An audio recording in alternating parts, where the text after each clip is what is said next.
Welcome back, NoDQ Galaxy, to a brand new edition of the NoDQ review number 305. I am the moderator, Virtue, being joined by this week's elite panel of the review. Of course, Aaron Riff is here, the reliable one, Walter Cruz. Gino is here, and TJS is here, living in his car now. Times are tough these days, but you got to do what you got to do, and at least he has a roof over his head. What's going on, buddy? TJS, what's up? Hey, yeah, having some fun. Look, guys, these topics are hot, and that's why I wanted to be on tonight.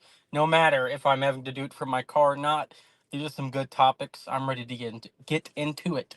All right, well, stay tuned. And he literally threw you an alley oop. You could have did the Dusty Hard Times promo right after he said that. You screwed it all up. He threw you an alley. He was waiting to gulp his drink. Gino, what's going on? Hey, not too much. Happy to be on the other side of the Hurricane Milton. I'm just praying for everybody who is affected by it, and hoping to talk exciting topics tonight. Yeah, here we are, Thursday night special edition, 8 p.m. Of course, still up against NFL football. However, starting next Tuesday night, just in a few days, we will be Tuesday nights for the rest of the NFL football season at 7 p.m. Eastern every Tuesday. But here we are now, Walter. What's going on? We used to do the review back in the day on Thursday nights. I was going to say, it feels like a throwback, like when we used to do Thursdays. So, yeah, throwback to a few years ago. But, yeah, I'm doing well. Good to be glad to be on the review again. Yeah, look at that. TJS, giggle, giggle, giggle. You're not next to me. If you were next to me, I could do it. All right, Walter, you know the routine. I'll be back to you shortly. Aaron, what's going on? I'm doing well. I'm looking forward to tonight's discussion. We're coming off Bad Blood. We got some interesting topics tonight. I'm glad TJS could make it. TJS with some hard times, living in his car. I guess he's not better now than he was 4 years ago. So TJS is just struggling. He's a struggling American in Arkansas, but he made it here tonight with us. And hopefully his car battery doesn't die on him, because then he'd really be up a creek without a paddle. Yeah. It's true. Well, we got some hot topics, Aaron. Are you ready to get started? I'm ready, and I'm looking forward to those giggles tonight. This whole show is really going to be kind of like some fallout of Bad Blood, and then we can kind of a little bit talk about Crown Jewel, some potential things that could happen there. So NoDQ Galaxy, if I don't bring up an exact topic you want to talk about, you know the routine, super chat it. First thing, though, that I want to mention is let's look back at the feud of 2024, perhaps, and that is Drew McIntyre versus CM Punk, which felt like it culminated at Bad Blood in the Hell in a Cell match, which Punk won. Very bloody. It was one of the best Hell in a Cell matches I can ever remember. Top 5, top 3 for sure. And we got to go around and get everybody's thoughts on that feud in general. It really did one thing for CM Punk, and it showed that he's a professional. It showed that Drew McIntyre is a professional. Whatever drama has followed Punk around in the wrestling business, particularly in AEW, if you're business-oriented and you have a goal in mind and you're professional, you can put great work out there and everybody's happy, fans are happy, you get paid. It sets you up for your legacy, and people are interested to see what happens to both Drew McIntyre and CM Punk now. Kudos to both gentlemen for feud of the year, even more so to me than Rock and Cody, than Roman and Cody. It truly is this. And, we got a couple months left. I don't see anything dethroning it. What's everybody thinking? TJS, I'm going to start with you in case you go completely dark there, because I don't, you got the light off, but go ahead, man. You wanted these topics. I feel like this, you have a lot to say with this topic, because it seems like Punk always gets you excited when we talk about him. Yeah. Go. Yeah, well, first of all, I just want to say Punk has beat the washed allegations. I don't want to hear anyone disrespect Punk. In fact, I actually saw something the other day that is a CM Punk apology form where you can apologize to Punk for being an idiot if you don't like him. But Virtue, you nailed it. Feud of the year, no question about it. Cody Rock is a close second, but with Drew and Punk, you legitimately feel like these guys hate each other, and I feel like this stipulation was perfect for it. Felt like an old school Hell in a Cell match, and I can't disagree with you when you say when you say that it's a top 3 or maybe even the best ever. I feel like there's a big nostalgia bias that goes on, and that's why people will say, "Oh, well, this old match from the 90s was better."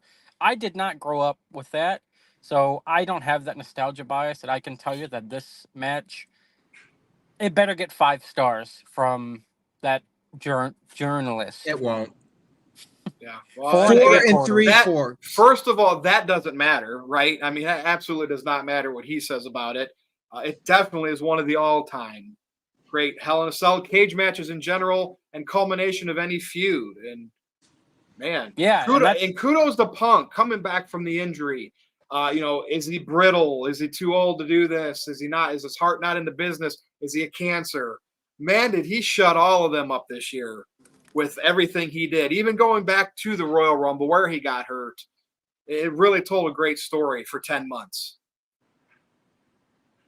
What else you got, TJS? Is that it so far? Oh, no. No doubt. And For the this? culmination.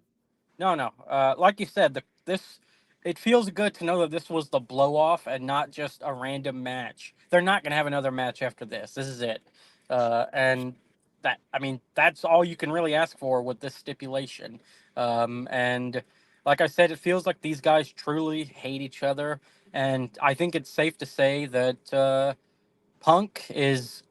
I'm glad that he's not getting hurt. I was worried that he was going to get injured in this match. Looks like he's all good.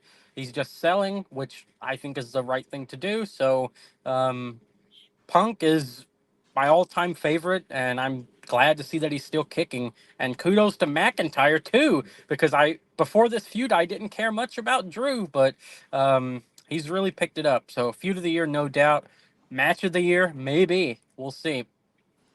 Now, Gino, obviously when Punk was on Raw, he's going away for a little bit, whatever.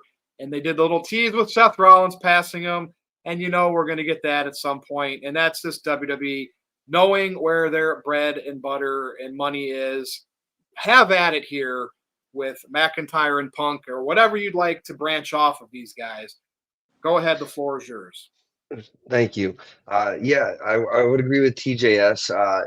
This really elevated Drew McIntyre to somebody now that I'm excited to see and I care about what he's doing. Even if it was just the stuff he did on social media, I feel like he pretty basically carried this feud. And I mean, he kind of had to with Punk being injured for so long, but to keep it hot and to keep it going, 8 months out it's just a testament to how well and how far Drew has come from his early days as the chosen one in 3MB. It's Drew McIntyre's a main eventer now, right? Like I don't see him upper mid card. He's a main event guy, and he really benefited in this feud. And honestly, I feel like Damian Priest really benefited from this feud as well. Obviously, he got the World Heavyweight Championship, and then that passed on to Gunther. So this had ripple effects. It wasn't just in a vacuum, these two guys. And then, like you said, Virtue, we had Seth Rollins coming back into the mix. Like that was kind of the whole expected thing. It was Seth versus Punk when he came back. We had the whole screaming at him after the match when he returned, and nobody saw Drew McIntyre coming into the picture. And he was the one that hurt him, but to take the ball and just run with that, I'm very impressed with Drew McIntyre. And as far as looking back on the whole feud, that false finish where Punk in the referee shirt holding up two, that's just what wrestling is. It's at its finest. And I will think back at that moment, and I have thought back at that moment a lot. It's just one of the things that stands out to me the most. Obviously, the Hell in the Cell match was great, but that when we all realized that it wasn't a real referee and it was Punk, that was just something that it was just great. Yeah, and here's the thing with Punk. It's one thing for the fans. Obviously, he has a lot of fans. So the detractors of Punk, you could say, the AEW faithful. It's almost like I've even heard some wrestlers. Again, it's usually indie wrestlers that maybe worked with Punk back in the 2000s, back when the Ring of Honor days. And I've heard hey, he's kind of a prick and he's like eccentric and this and that. But yet, through all of Punk's problems that we know of as fans, the whole thing with WWE, how he left there, coming back, doing stuff in AEW, and how it blew up there. Yet he has worked with some of the top names in the business in big money matches. Undertaker, Cena, Rock, right? And the list goes on. And those guys don't work with anybody. But yet they worked with Punk. That tells me all I need to know, that CM Punk still is professional when he needs to be. And when money's on the line, people work with him, whether they like him or not. Walter, what do you have to say here? Yeah, definitely feud of the year. You got to give them kudos when these two, because of an injury, without even laying a finger on each other, they kept us interested with the whole thing of on social media. And then it brought a different side of Drew that we didn't see. He got to be himself on social media. He got to be this other.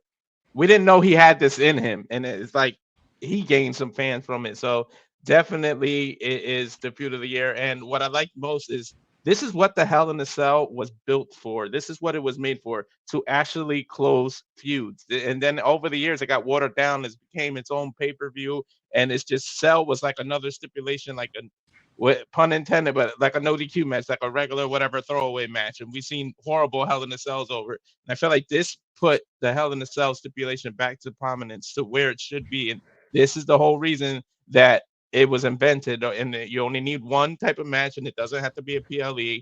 And it opened the pay-per-view and made it hot, like made the whole PLE hot, and kept everyone involved. So I mean, what can you say? A feud that lasted 10 months. It started, on an accident, on an injury, and they made the best of it. Like sometimes you get gold by accident. Just you just strike it, you find it, and they made the best of it, and you gotta love it. And shout out to both of them. I think it elevates both people. Even Drew in the loss, you still elevates him.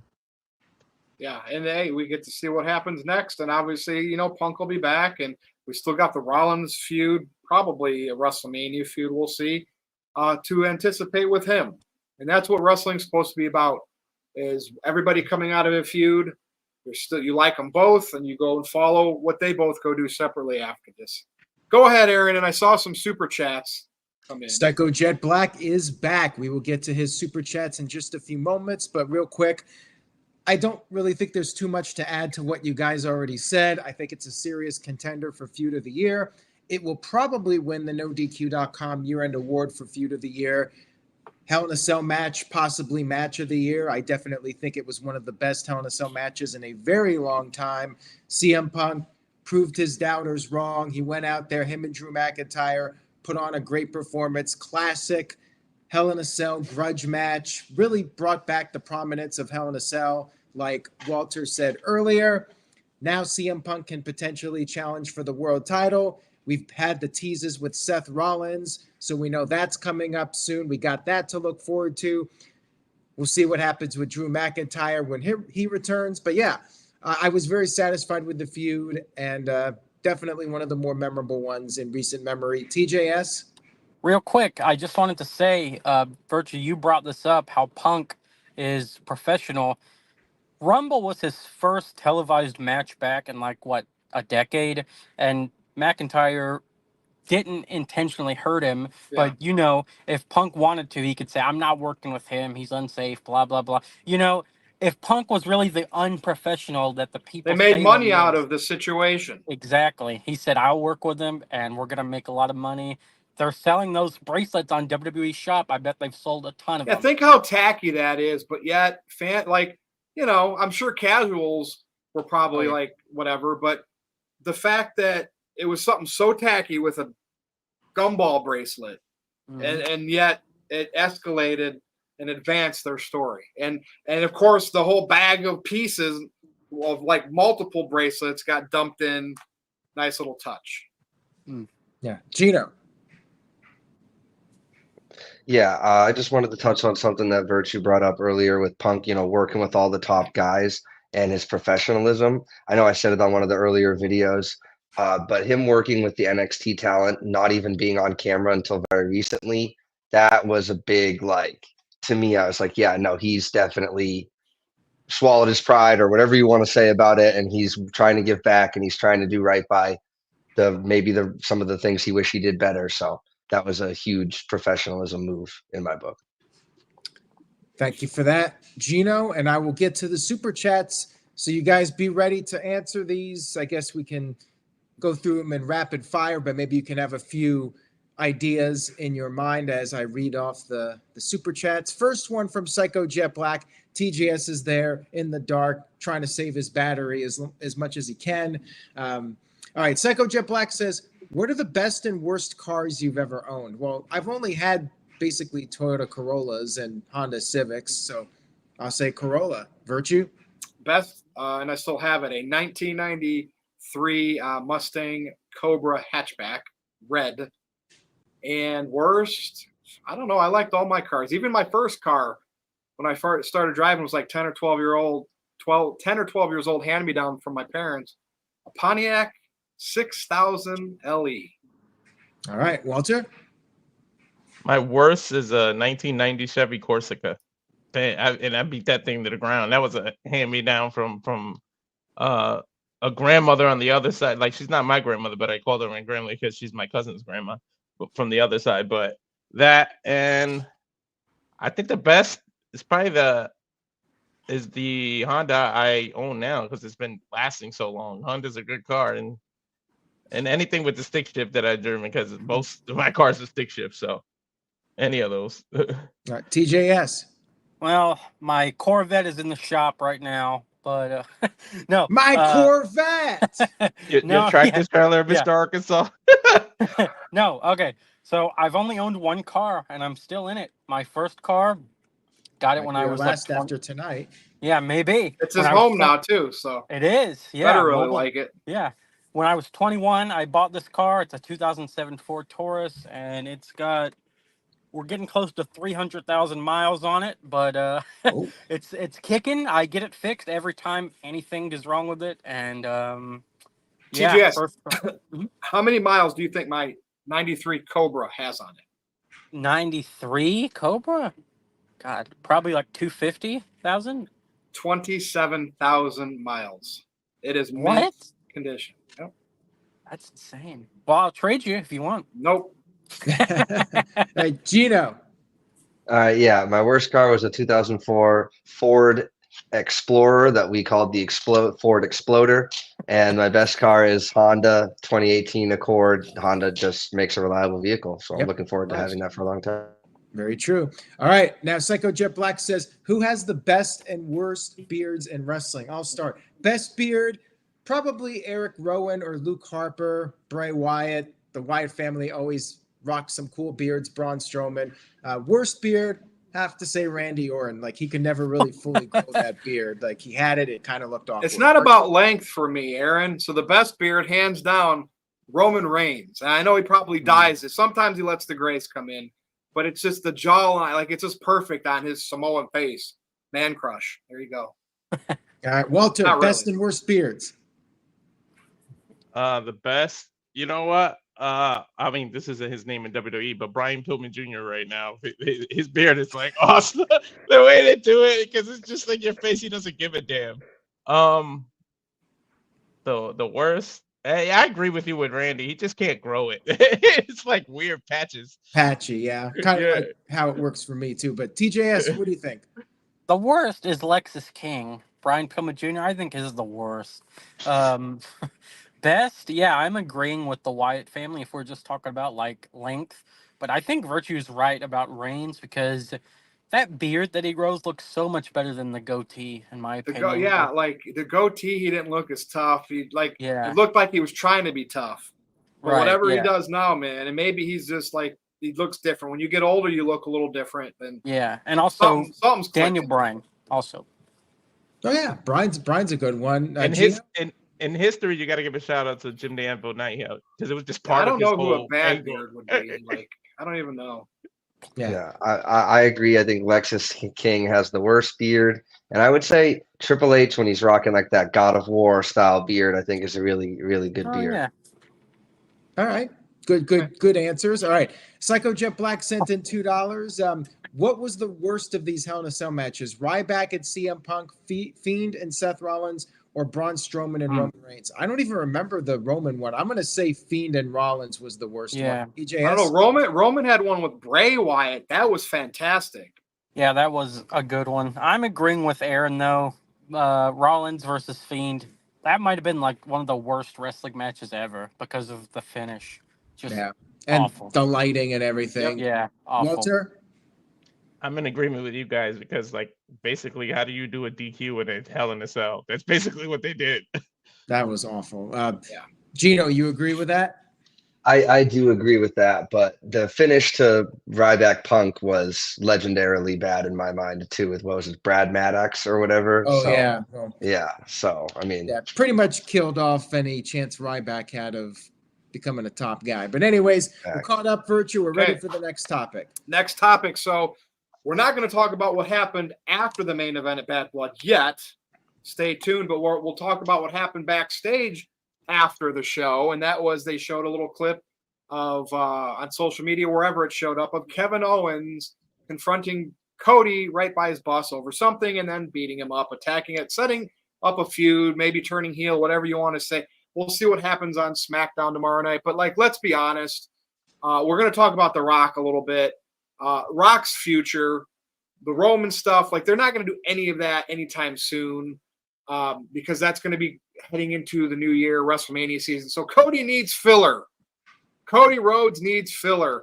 And we are going to talk about Crown Jewel weird thing next topic after this. But let's talk about this whole Owens thing. I'm calling this just as simple filler, but how do you make it different when they've already wrestled? You turn him heel. You turn Owens heel. I don't know. What do you think, Walter? The irony, you know what's funny? Remember WWE used to discourage you having your phone out and doing recordings and doing that. The irony of what we got to now is they actually depended on it to further a storyline. They knew what social media was going to do. That's why they did it after. They didn't use their own cameras. They depended on fans to release that footage. So I just feel like it's pretty ironic that we got to that point where they depend on the fans to record things and release it.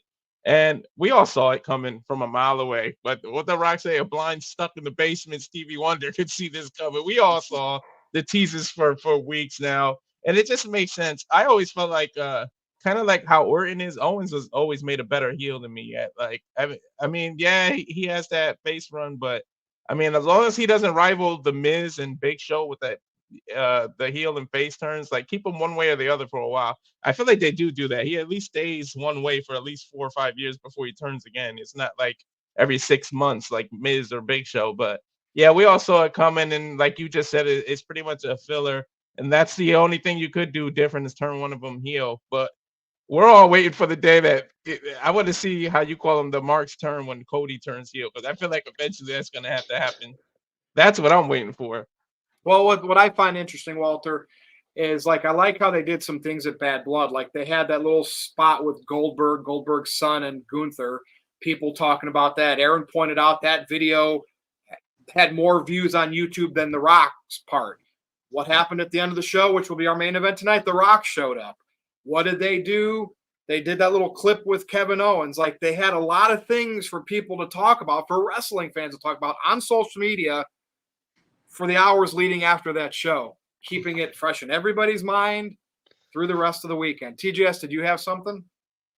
Oh, yeah. Or were you taking a bite of your donut? He had a donut. That's what he had. I did have a donut. But I'll go ahead. You're next on this. Yeah. Okay. Like you guys said, the fact that they did this, like, I don't want to say behind closed doors, but they did it quietly. And they did not. This is what I was worried about. I was worried that they were going to post something on social media and say, oh, WWE has just obtained fan cam footage of this incident. No, they didn't do that. Instead, Triple H just posted and said, we're going to handle this internally, blah, blah, blah. I thought this was really creative. There wasn't a lot of production involved. It was very minimal, and you relied on the fans. I know that people were saying that they probably had a fan plant in that audience just to make sure that, someone would get that footage, but I think it was really good. And I noticed they didn't even show the footage on Raw either. So all they really did was just mention that it happened. So I'm looking forward to this. I was kind of hoping that Randy would turn with Kevin and they would both go, against Cody. I just thought that would be interesting because I think they make a good team. I guess we'll see. But my only problem with this is, like you guys said, this is filler. Aaron, I think you mentioned this before. We were talking about Kevin turning heel, and then you said, "Oh, so that'll set up another match where Kevin Owens won't win," and that's pretty much what it's going to be. He's not beating him, and I hate that because I think Kevin hasn't had a title in a while, but the heel turn was long, long overdue. So we'll get the filler match. Don't know when it's going to happen. Wouldn't be surprised if they just do it on SmackDown at some point, but thumbs up for the discreet heel turn. Do they have so we know we got Crown Jewel, and we're going to be talking about that a little bit here. We got Survivor Series. Aaron, what else is after Survivor Series this year? Do they have another PLE? They have Saturday night's main event, which is going to be on NBC and Peacock. There's another one. And, of course, you never know what they want to build for the first Raw, even if it's interpromotional on Netflix. So plenty of things to happen. Gino, what do you think here? Yeah, I also, guys, thought it was pretty strange that they trusted fan recordings of this. I mean, I don't, that's obviously how we saw it. We all saw the fan videos and we're all online talking about it. And they, like you said, they brought it up on Raw. Wait, you don't think they really got in a heated argument and that was real? It's wrestling. Well, I feel like they want us to think it's a shoot. I'm just trying to figure out why then and why like that. Like they made reference to it on Raw and had Sami Zayn come up to Cody and he's like, I don't really want to talk about that. Like, I'm wondering if they needed to do this before SmackDown. They couldn't have Randy in it if that's the case because he needed to be a face for NXT. I'm just confused at the thought process. Like Aaron said in his review for Bad Blood, like you could have done it on TV. It might, so we'll see kind of what the plans they have for this besides the match between them. I just wanted to say this though, that Cody's bus witnesses a lot of his worst moments. So especially that side of the bus by the entrance. So he, he gets maybe he should have more security when he's out by the bus. Here's one thing I want to mention. And this is probably reaching because I think when we say filler, we're hitting it on the head here. Any chance this comes out to be a hit that The Rock set up?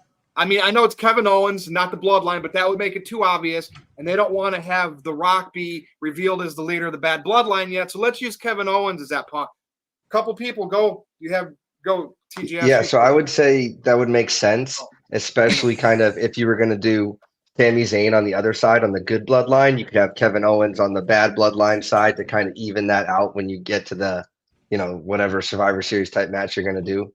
So if that could work. Just wanted to say that because The Rock was there doing promos for his own page through the parking lot, never passed any of that, but like it was all coming together almost like this was all Rock's idea. Rock shows up and we're getting all these things on social media, which Rock would love to do this year. TJS? Yeah, I just wanted to say something that I forgot to mention is thank God that Cody is getting the hell out of this bloodline story because I don't want him in War Games, and that's what I'm worried about. I do not need him in War Games. Keep him out. Keep it old bloodline versus new bloodline. And I also wanted to say that it would be very funny if Kevin Owens tries to gaslight Cody Rhodes and say, what? I didn't do that. What do you mean this didn't happen on TV or something like that, to where it's like non-canon. I know that's not going to happen. I just think it would be funny. But, yeah. All right.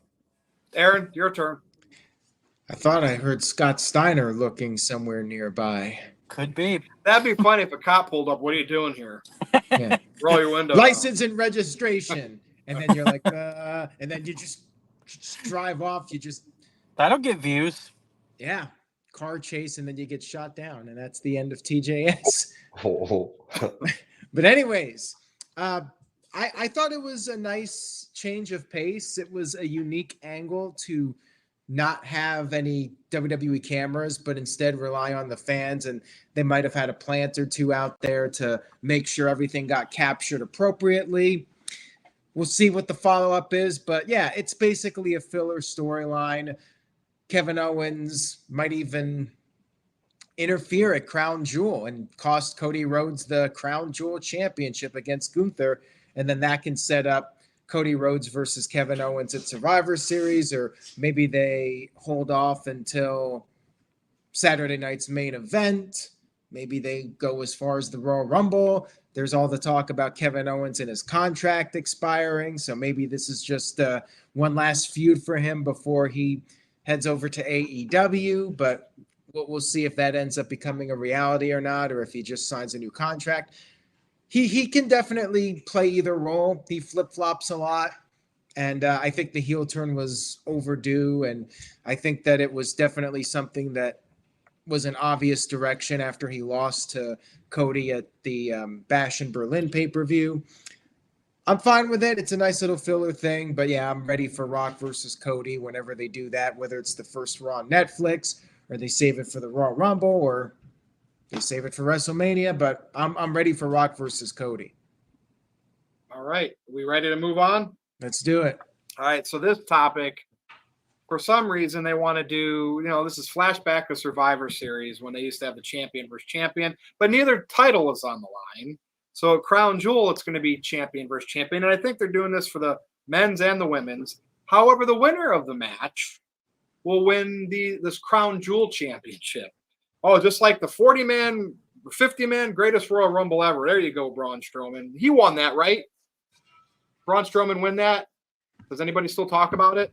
No. Yeah, he Braun won. But does anybody still talk about it? But like at least with this now, whoever wins these matches for the men and the women, they're going to have this huge, weird looking, but yet a lot of bling on it, championship belt. But oh, come on, man. This has Saudi Arabia written all over it. Gino, I'll start with you first on this one. Champ versus champ. That means somebody's got to lose. It's like, come on, like that would be silly to have Gunther lose, like, because then you're the inferior champion. I don't know. Yeah. Have at it with this one. Yeah. So really odd. Right before we went on, I saw on Reddit, probably not reliable, but it was through Wrestle Notes Radio that the title will be exclusive to Saudi shows and won't be mentioned for the rest of the year. I don't know if that's true or not, but if it is true, I almost kind of prefer that. But at the same time, like it's messing with the storylines that they have going on. They only revealed to us what one title looks like. Are the women supposed to be holding that title that's massive? Like, are they both? There's a lot of confusion. The women's title's covered up in a cloth. Okay, that was pretty funny. But still, like they only showed one title. Obviously, they're going to have both matches. If they don't mention it for the rest of the year, I mean, it kind of feels like it's just throwaway. It feels like they should try and transition it. I can't see that Triple H would have like okayed this or whatever, allowed this if he didn't have some type of plan. So in H, I trust, but it's breaking from storylines. If they don't address it for the rest of the year, then it's like, and if they do they have both titles? Do they not? Like, I don't know. It's very strange. I am looking forward to seeing what they come up with, though, for sure. There's got to be a screwy finish in the men's, but for Nia and Liv, that makes the money in the bank with Tiffany Stratton very intriguing to me. So I will be looking forward to that on the women's side. All right, there you go. All right, TJS, what do you think here? You a big fan of that title belt? A lot of gold or diamonds in it? Nope. You think it's real? Like it. You think that's real, or is that a replica? Maybe the real one sitting at the Saudi prince's mansion, maybe. Cop behind TJS. Uh-oh. Made you look. Yeah. No, I don't like this concept. But I have not heard anyone mention this yet. But since we're having champion versus champion, that means we're not going to have world title matches on these Saudi shows now, or at least on Crown Jewel. So I feel like that's kind of a problem. I mean, I guess that it makes room for the mid-card titles.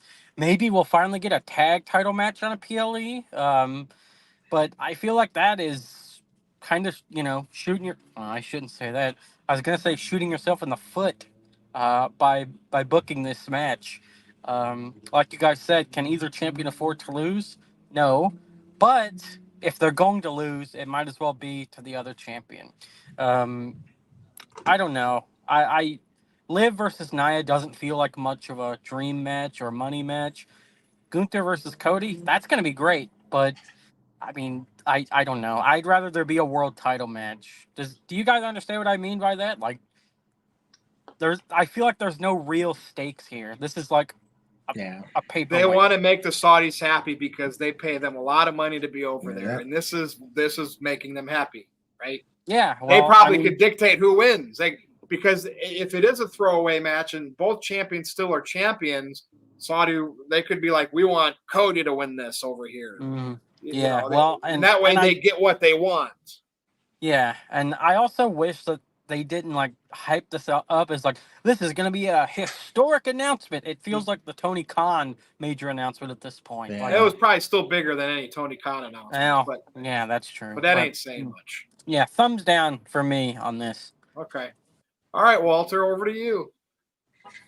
Yeah, the title itself is, I don't know. I don't like it. It feels like it's gonna like people that wear their pants too high. Like that title's gonna reach your pectoral muscles. Like it's the big thing in the middle that it has. Like is especially on women who are shorter than the men. It's gonna reach areas you don't want the attention of people to be on. So it's a little weird. So I don't know. I just feel like this is the Prince's.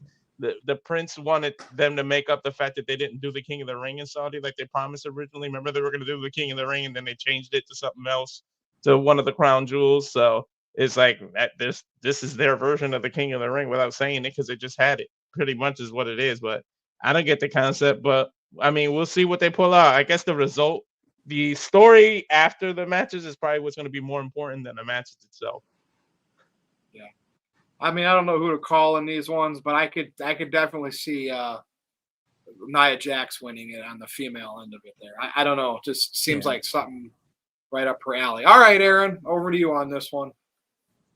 I'm not a big fan of the matches either. I'm not sure who's going to benefit from these matches other than WWE financially. That's about it. It is what it is. Like we said, it's designed to please Saudi Arabia, and you just have to go with the flow on this one.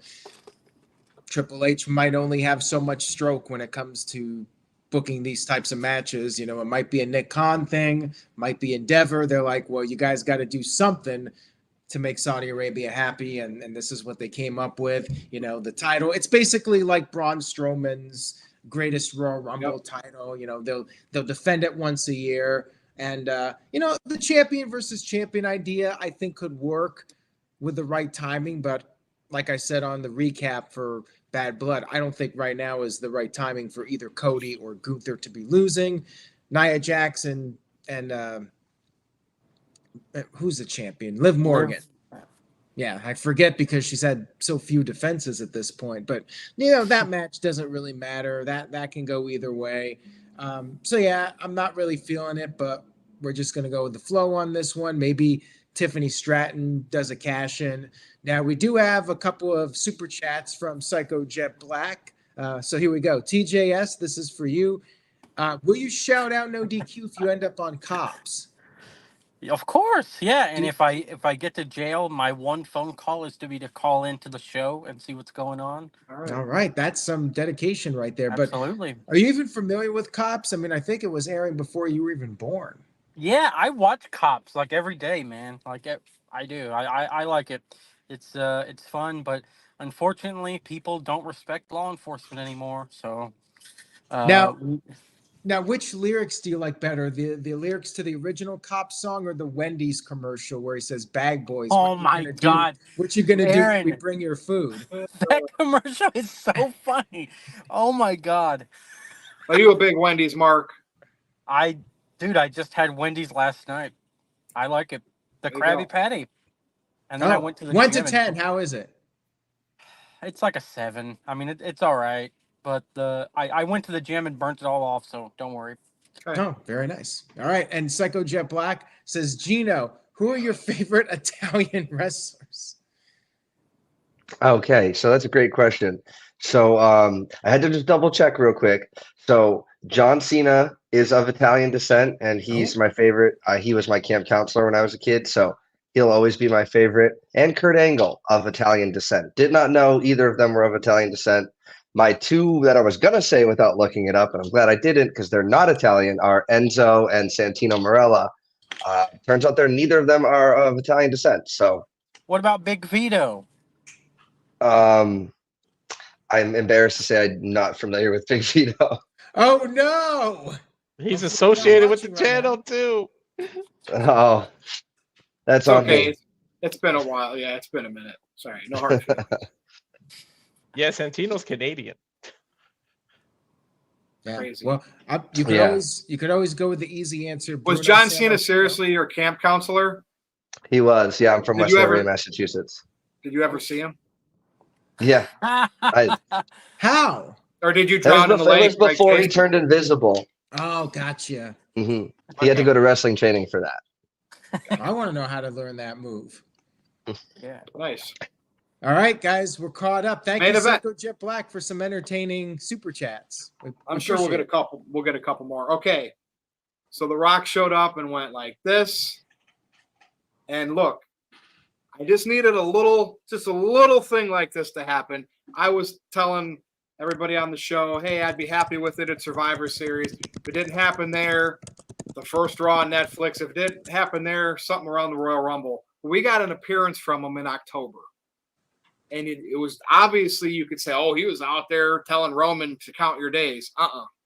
He was out there saying, I pinned you, Cody, at WrestleMania 1, 2, 3. And remember, I said he held that title belt on the Raw after Mania, and he didn't just do that for a reason. And he didn't do that if he's never going to hold it. Count your days, especially you, Michael Peters, because I will be winning that bet. I have no doubt in my mind that this is one of those instances where I am right again. And it's always the big stuff I'm right on. And the little stuff I don't get right all the time because it's the little stuff. The big stuff I do. And The Rock is going to at some point beat Cody Rhodes for the WWE Championship, whatever they call it these days. Cody Rhodes, Cody Crybabies, count your days. Let's talk about this. Walter, I'll start with you. Yeah, too bad. Too bad Rumble isn't in January because we could have thought the 1, 2, 3 means you got 3 months, and he was gonna challenge him in Royal Rumble or win the Royal Rumble. Too bad it's in February this year. But yeah, I was not expecting The Rock. Like, even though it was a bonus question, I put yeah because I kind of felt like maybe he could do it, but I thought more he would come out at the end of Survivor Series, much like Punk did last year. Maybe Survivor Series would be some surprise every year tradition that they could do.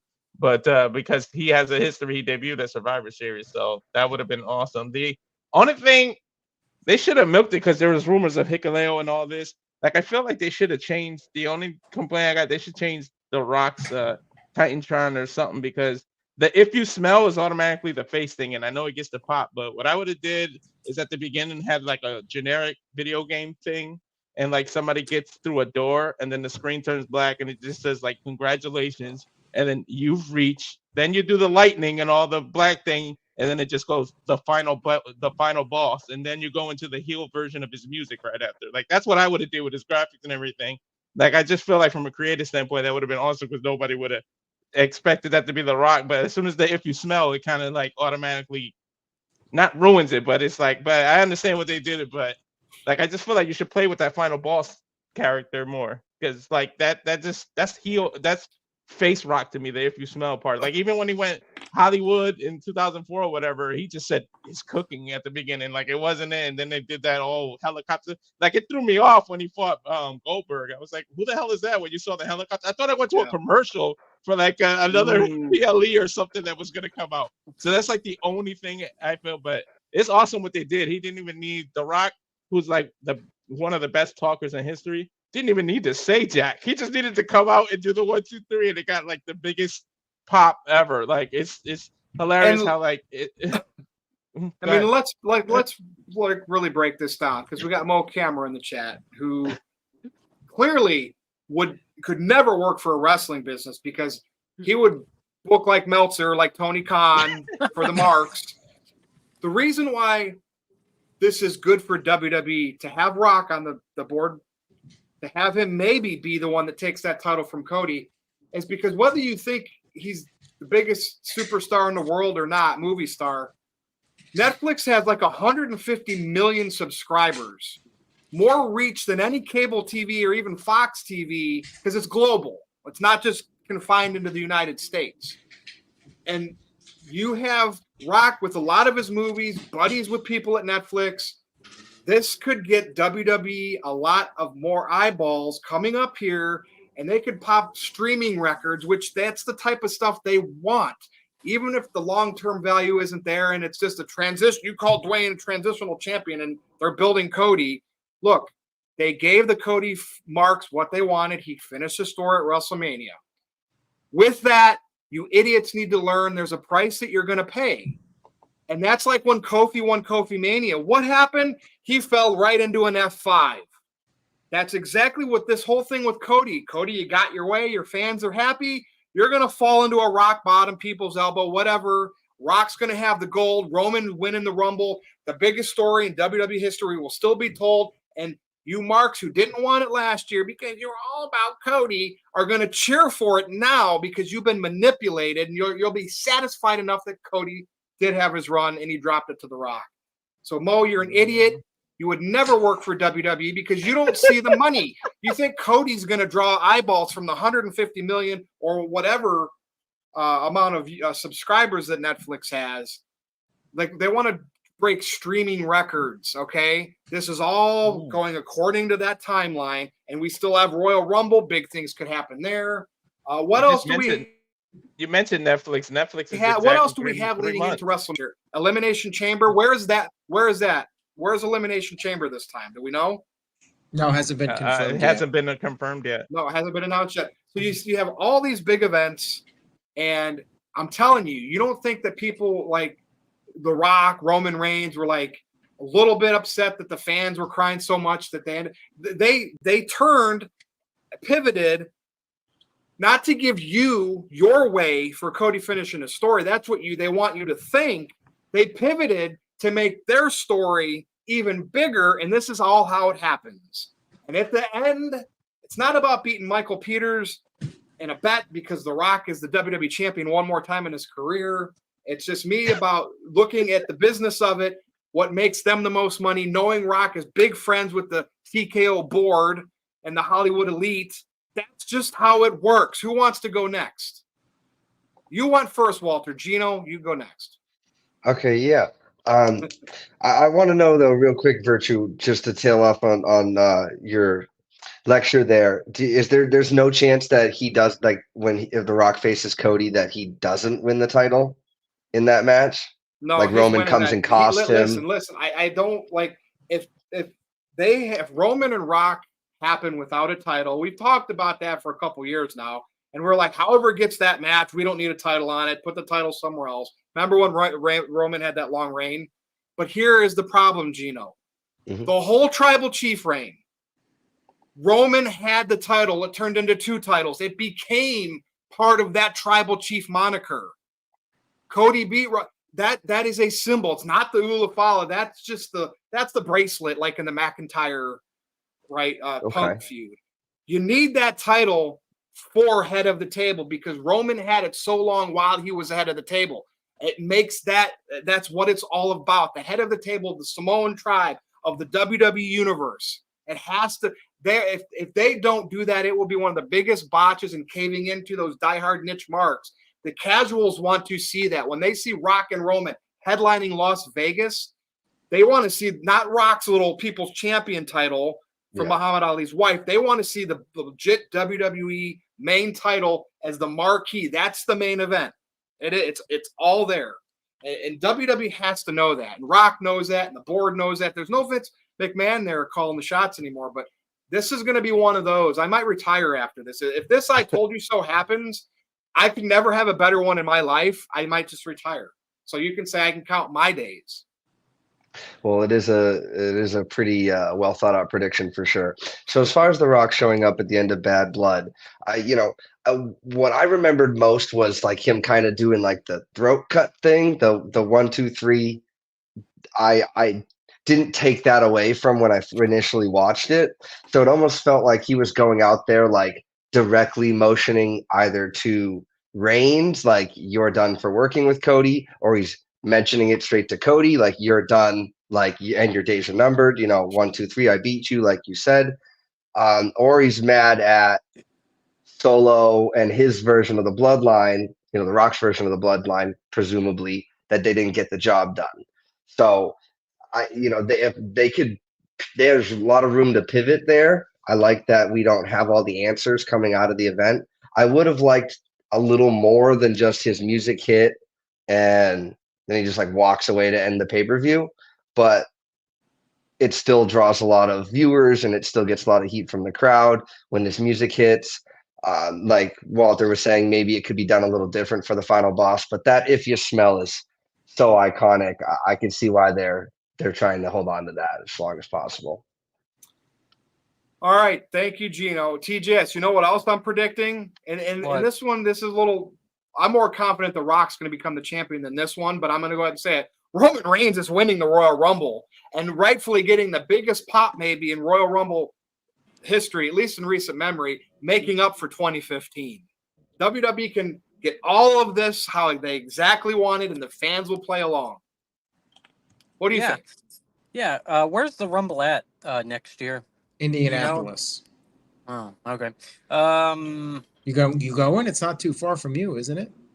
Yeah, not too far. I don't know. I've never been to a PLE, so maybe I should. I've only been to live events. Right.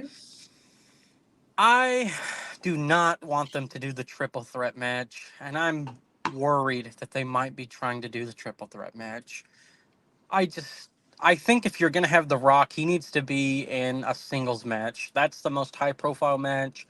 Roman versus Rock, WrestleMania. Please do this match already.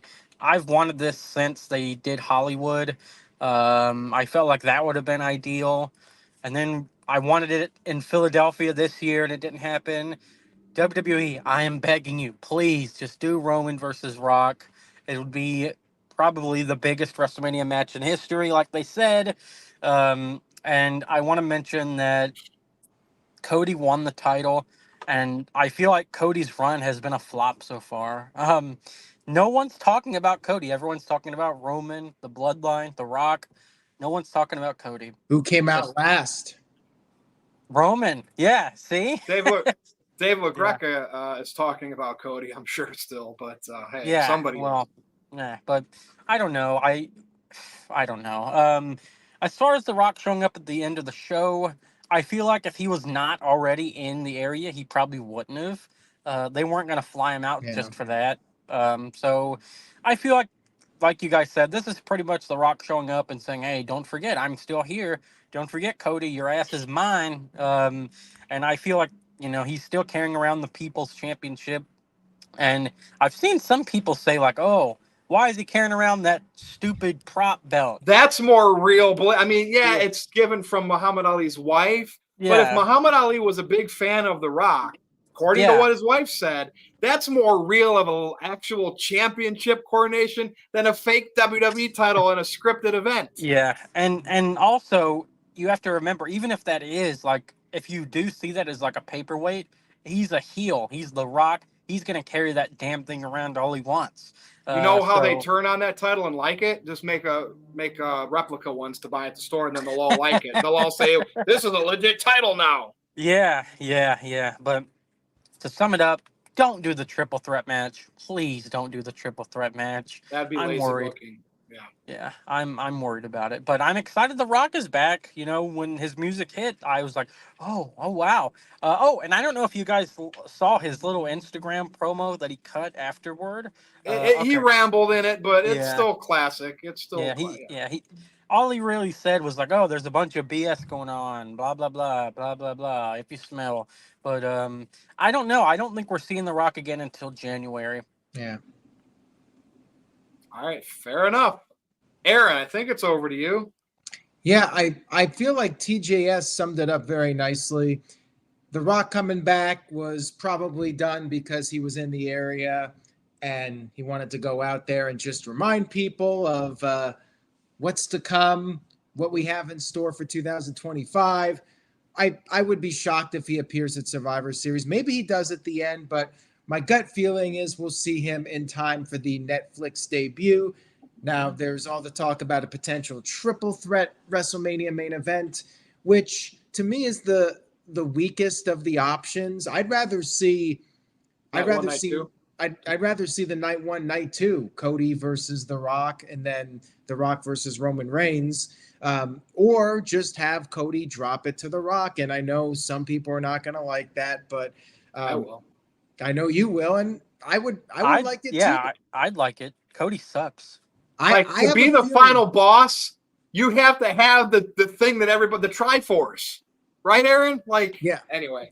Yeah, I have a feeling Roman Reigns is winning the Royal Rumble. If I had to make a bet right now, I think Reigns is winning the Rumble, and Cody's dropping it to The Rock at either. I don't think it's going to be the Netflix debut.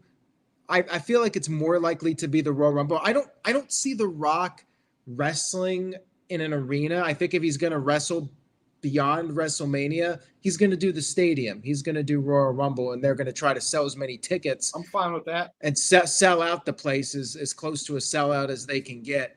I think that's where they'll get the most usage out of The Rock, put him in the stadium for the Royal Rumble. So that's my feeling. Cody, Rock at Royal Rumble. That's my prediction. I'd still be fine with Elimination Chamber being in Hawaii and let Rock let that match happen there, and that's where Rock becomes champion. It actually might be in Hawaii. What's that? They're talking about doing the UK. But they didn't announce it yet, though, right? Okay. Right. It's going to be somewhere big, though, because it was in Australia last year, right? In the stadium? Yeah. Mo Camera is no longer a TJS guy. We live where we can disagree and still be friends. Aww. Nice. Well, there you go. Go have a couple of Starbucks together. All right, so we got some super chats here. Whoa. We'll get to those. Whoa. Oh, whoa. May I? Real quick? Yes. Go, quick. Oh, man, I lost it. All right, Aaron, go ahead. Super chat. I got it. Okay, who won the Rumble in 2015 again? Was that Reigns or was that 2014? Reigns. Okay, 15. so 10 years later, he's going to win the 2025. It's like Batista clockwork. won it in 2014, remember? Okay, then yeah, I think Reigns will likely win the 2025 one. 10 years to the But show. he'll get the biggest pop since Austin or whoever, you know? Oh, yeah. All right, we got a couple super chats here. First of all, Mr. Tito, shout out to Tito. Check out his columns on NoDQ.com. He says, please, no Rock, Roman, Cody, triple threat WrestleMania. Yeah, less is more. We want the bloodline head of the table.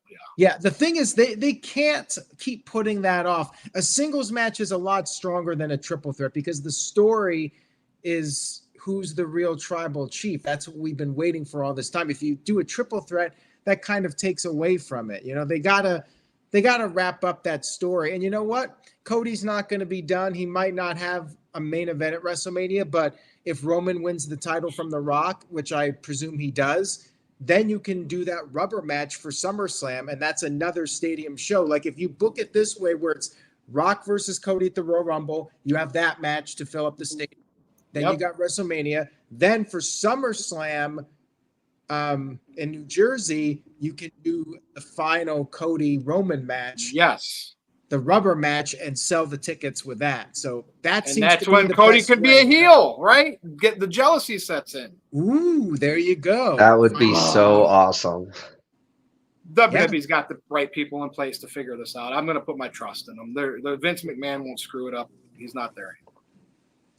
All right, so Mr. Anderson said, we all know Virtue would book a show like Vince Russo. There's nothing about Vince Russo of anything that I just said. Yeah, if Vince Russo was in charge, we would get that match on like a random episode of But I mean, but like Rock became champion with the corporate champion or whatever with the Russo swerve in 97 Survivor Series or 98. So that's fine, right? Build up a heel. Baby. I'm telling you, Rock would beat Cody on Saturday night's main event, and then 2 weeks later on Raw, Roman Reigns would fight The Rock, and then they'd have a rematch at the Royal Rumble, last man standing, and then Cody would join the bloodline. The next night, we'd have the title change hands like 6 times. If Russo was booking, it'd be the Ula Fala on a pole match. I think Punk's going to get his main event night one based on whatever he does at Elimination Chamber. That's what I think. That's how Punk's going to get his night one main event. There you go. And Triple H has been under fire lately for some of the decisions he's made. Yeah, the Anime Gen 2.0 says, "Do y'all not see color like Triple H?" Well, TJS, listen, wait, we're gonna thoughts? No. I'm gonna answer this one. This is exactly why The Rock, who is half African American on his father's side, is going to win the WWE Championship. Controversy over under Triple H's watch. Oh, there you go. But nobody else needs to speak on that. All right. Well, then we will move on. Jeremy Dorset sent in $1.37 super chat, but no question or comment. Oh, there goes TJS with the fireworks. So thank you, Jeremy. And Psycho Jet Black sent in $2. He says, "Will The Rock retire after putting over Roman Reigns?" I think it'll probably be his last match, but you never know. I mean, The Rock might have the itch to do more. But the question is, how can you get any bigger than The Rock versus Roman Reigns? I just don't see that. Like, that's the biggest match they can do. And at that point, there's nothing left for The Rock to do. Like, he's done it all, truly. Anybody have a different take on that? Like, think The Rock will keep going? I just don't see him like officially retiring. I feel like it's going to be one of those drawn out things that, he can maybe come back. I was gonna say the same thing. I don't think The Rock will be one wrestler that just won't officially retire. He'll just stop. Like, you won't get a speech and all that. He'll just stop when he wants to stop. Like, it won't be official. Yeah, it'll probably be kind of like how Cena's doing it, but I don't think The Rock is gonna have a retirement tour. It's just gonna be he'll pop in whenever he wants. I mean, look at the shape the guy's in. If he wants to do another match when he's 60, he'll do it. Yeah. So thank you for that, Psycho Jet Black. And he wants to know. So I saw a comment. Somebody suggested Roman Reigns versus Solo Sikoa at WrestleMania. I do not see that happening. And he's like, "What about Jacob Fatu? What do you think Jacob Fatu is doing at WrestleMania?" I mean, Solo? Andre the Giant Battle Royal. That's what I was gonna say, Aaron. I hate to say it. It's probably gonna be him and Solo versus the Usos in a tag match. Yeah, I was gonna say either Jimmy or Jay. Something like that. Yeah, that makes sense. That would actually be a really good match to do for WrestleMania. I could legitimately see him winning the Dre. Like, I could see it. Yeah. One of those two, I think, are your best options for Jacob Fatu at WrestleMania. Don't they not even do the Andre at WrestleMania anymore? It's like the Friday before it. Like SmackDown. Yeah, the WrestleMania SmackDown. Yeah. All right. Psycho Jet Black sent in $2. Thank you, Psycho, for the super chats. Much appreciated. Says, thoughts on Shane McMahon joining the Blackpool Combat Club and the new Max deal. Did we not talk about AEW tonight? Well, now we are. So who wants to see Shane McMahon? I told the chat to mention something if they want to talk about it. Well, Virtue, do you want to see Shane McMahon? Do you think it'll make any difference? I want to see him there because I still think even if he's there, I want to see what that AEW faithful would do because that's technically a WWE McMahon there. So they could would they embrace it like, now we're better than WWE officially because we got a McMahon, or will they hate it because he's everything against what Shane represents is everything that AEW isn't, just in terms of history, name. So it would be interesting. I would like to see it because I want to see fans riled up for better or for worse. I feel like some fans react to Mercedes Moné that way. Like they don't like her because she represents WWE being manufactured, not being somebody who made a name for themselves on the indies. You know, she's basically a WWE creation and, she has a different name, but she's doing the same gimmick. And I've seen some people criticize her for that. So yeah, that's a great question. How would some of the AEW diehards react to Shane McMahon? Would they even accept him? Or I'm definitely curious on that one. TJS? I just want to say this Moxley thing, if it doesn't lead to Shane, anything else is going to be a letdown, in my opinion. Moxley's just yapping at this point, and I'm getting tired of it. So yeah, I hope we get Shane. About the Max deal, they said the pay-per-views are going to be discounted, but I mean, I don't want to pay $50 for the show Saturday, but I'm going to. Uh-oh. Amber Alert in Anyway, Ohio. yeah. Well, Amber Alert in Arkansas. no it's one ever goes missing around here. But yeah, It's nice for Max, my phone not to be making those noises finally. Yeah, for sure. yeah, but Max Steel, I mean, I wish the shows were free with a Max subscription because I'm paying like $35 a month for Hulu, Max, and Disney bundled. So That's a pretty good deal for all three of those services. yeah, but yeah, give me Shane O'Mac in AEW. I want it. I want to see him wrestle. Put him against Kenny Omega. Oh, jeez. I don't want to see him wrestle. Walter, is there anything? I wouldn't mind Shane being there because if you look at the group now that Yuta's out of it, they're all ex-WWE guys. So you have Shane there, and you basically have a chance to do the invasion angle the right way now. Isn't it like the combat? Isn't it the Combat Club, like the fisticuff type people? Remember Shane? Yeah. Oh, Shane, the Raw Mean Underground. Street Posse. Oh shit! Nobody knows how to throw a punch quite like Shane McMahon. Mm-hmm. Yeah, that would be fun. That's a good way to get the fans to turn on Shane. Have him throw some punches. That's all I got. Anything else, Aaron? Yeah. So I can't answer this one because I don't drink coffee. What's the best and worst Starbucks drinks? Anybody drink Starbucks? I like their hot chocolate. I'm not a coffee drinker, but the hot chocolate's good. Yeah, TJS. Those oat shaken espressos. I don't drink coffee either, but Starbucks has very good iced water. Okay. They do. I like their caramel ribbon frappuccino thing. I don't know. It's loaded with sugar, but it tastes amazing. So. And if you have a dog, they give you pup cups. Yeah, I also like their energy drinks. They had energy drinks? Yeah, they're like they're sugar free. They come in a cup though. Check it out, Aaron. They have a melon one. Very good. The worst is the actual coffee by itself. That's too so strong. bad. Yeah. Oh, It's so bad, bro. Just a black coffee. If You you're a might as black well coffee drinker, suck on a coffee bean. Yeah. Virtue, you look like a coffee drinker. You don't like it? Hot chocolate drinker. Wow. All right. How the hell do you? I've taken a little bit of coffee and made it with a pack of hot chocolate and hot water, so it's basically like a mocha. Well, that sounds pretty good. I mean, Virtue just looks like like he would have like a thermos with like hot coffee. I have a thermos and it's water. Water. Ice okay. water, but it's a coffee mug. Like, look, Water is good. got my name on it and everything. Yeah, Important. nice. Got the water right here. All right, guys. We're caught up. All right. Great show tonight. Virtue, go ahead. Go around and do your final thoughts. Make it quick. Gino. Thank you guys so much again for having me. This was an awesome night of topics. Again, my heart goes out to everybody affected with the natural disasters that we've been having. I hope everybody stays safe. Thanks again for having me. You're welcome. There's your YouTube. And yeah, it's my YouTube. Yeah, check me out. Papagino0017. Thank you. TJS. That's a cool picture of you, Gino. Who drew that?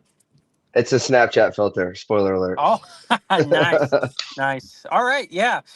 Thanks for having me. And I mean, I know these aren't the best circumstances, but I was headed home, had a busy day, took a half day off work, got some stuff done. Gonna go home, hit the gym, and then go to bed. But thank you for having me. Like I said, great topics tonight. I'm glad that I did the show. If I missed another one, I probably would have got the boot, to be honest. But thanks again. Hope everyone is glad everyone's safe. And that's it. Stay tuned to NoDQ. Always good stuff. Buy a shirt. Like always, do it. Do it. And thanks again. All right. Thank you. Walter. Yeah, thanks for having me. And of course, everyone's thoughts with in the Florida area. Can't even talk. North Carolina too. But yeah, for me on the socials, you can follow me at Walter Alex Cruz. And then the Instagram is walter.cruz.940. You do need both dots. And of course, the @Rage of Wrestling YouTube, where we do all the watch-alongs for every PLE and major specials on all professional wrestling and UFC. Thank you, Walter. All right, Aaron. All right. And just thanks to everyone for being on. And thank you to everybody watching out there. And hope everyone's doing okay out in Florida. And Mo Camera, I would say I liked Drew McIntyre and CM Punk more than the New Day versus the Usos, but that was the best tag match ever inside Hell in a Cell. I will say that. So thank you for that, everyone. And just stay tuned to NoDQ.com for the latest. Starting Tuesday, 7 p.m. Eastern, 4 p.m. Pacific, we'll be back to our somewhat normal schedule. We'll be running Tuesday at 7 for the remainder of football season, at least, and then we'll reevaluate going into the new year. So check it out next Tuesday. We got a short turnaround, but I'm sure we'll have some interesting topics. And feel free to reach out to Virtue if you have an idea for a topic, something that might be controversial, that might get people heated. Message him, reach out to him, and suggest a topic. So Virtue, that's it. Follow me on x.com if you dare at NoDQ_Virtue. Go to NoDQ.com/merch. Check out all the shirts. That's it. This has been the NoDQ Review 305 for Aaron, Walter, Gino, TJS, and the whole NoDQ crew and galaxy. We'll see you Tuesday night, 7 p.m. Eastern, right here. Good night, everybody.